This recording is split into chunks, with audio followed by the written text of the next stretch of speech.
பாஜக எம்எல்ஏக்கள் இருவர் அதிமுகவில் இணைய உள்ளதாக எம்எல்ஏ அம்மன் அர்ஜுனன் கூறியது குறித்து முன்னாள் அமைச்சர் ஜெயக்குமார் கருத்து தெரிவித்துள்ளார். உங்களை போல தான் நானும் செய்தி பார்த்தேன். அதனால நீங்க சொல்லாதீங்க ஜெயக்குமார் கன்ஃபார்ம் பண்ணிட்டாருன்னு. அதனால பொறுத்திருந்து பாருங்க. அதனால செய்தி உங்களை போல நானும் தான் பார்த்தேன். அதனால பொறுத்திருந்து பாருங்க. ஆனால் எங்களை நோக்கி எல்லோருமே வரக்கூடிய நிலைமை தான் எதிர்காலத்தில் இருக்கும், நிகழ்காலத்தில் இருக்கும். பாஜகங்கிறது ஒரு கட்சியே இல்லைன்னு சொல்லுவாங்க. காலையிலிருந்து இரவு வரைக்கும் தொடர்ந்து பாஜக என்ன செய்கிறது பார்க்கறதா சொல்லி அண்ணாமலை பேட்டி. எங்களுக்கு என்னங்க அவசியம் அவங்கள போய் பார்த்து வேவு பார்க்கறதுக்கு?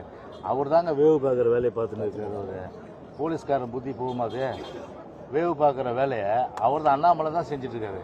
எங்களுக்கு நிறைய வேலை இருக்குது. எங்களுக்கு மக்கள் பணி இருக்குது. எங்களுக்கு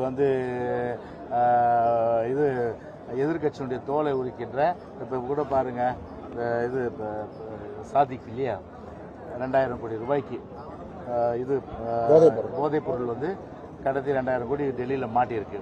அவருடைய பின்னணி பார்த்தீங்கன்னா மேற்கு மண்டல அயலக பிரிவினுடைய துணைத் தலைவராக இருக்கார் திமுக. செய்திகளை உள்ளது உள்ளபடி தெரிந்து கொள்ள ரெஃப்ளெக்ட் நியூஸை சப்ஸ்கிரைப் பண்ணுங்க.